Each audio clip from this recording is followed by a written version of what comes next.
டிட்வா புயல் காரணமாக நாகை, மயிலாடுதுறை, திருவாரூர், தஞ்சை, புதுக்கோட்டை, கடலூர் மாவட்டங்களுக்கு என்டிஆர்எஃப் வீரர்கள் விரைந்திருக்கிறார்கள். அங்கு மீட்பு உபகரணங்களுடன் புதுச்சேரி மாநிலத்திற்கு 2 என்டிஆர்எஃப் குழுக்கள் விரைந்திருக்கக்கூடிய அந்த காட்சிகளை பார்த்து வருகிறோம். விவரங்களோடு இணைகிறார் நம்முடைய செய்தியாளர் நரேந்திர பிரசாத்.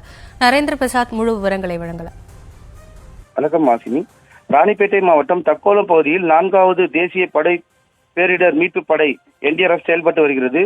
வடகிழக்கு பருவமழை முன்னெச்சரிக்கை பணிகளை மேற்கொள்ள சீனியர் கமாண்டன்ட் திரு அகிலேஷ் குமார் தலைமையில் 300க்கும் மேற்பட்ட வீரர்கள் தயார் நிலையில் உள்ளனர். மேலும் படைப்பிரிவு வளாகத்தில் 24 மணி நேரம் அவசர கட்டுப்பாட்டு மையம் செயல்பட்டு வருகிறது. கனமழை முன்னெச்சரிக்கை பணிகளை மேற்கொள்ள தமிழ்நாடு மற்றும்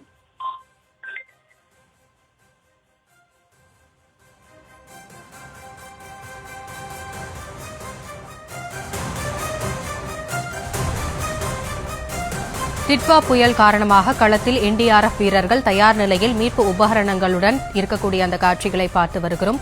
விவரங்களை வழங்கியமைக்கு நன்றி நரேந்திர பிரசாத்.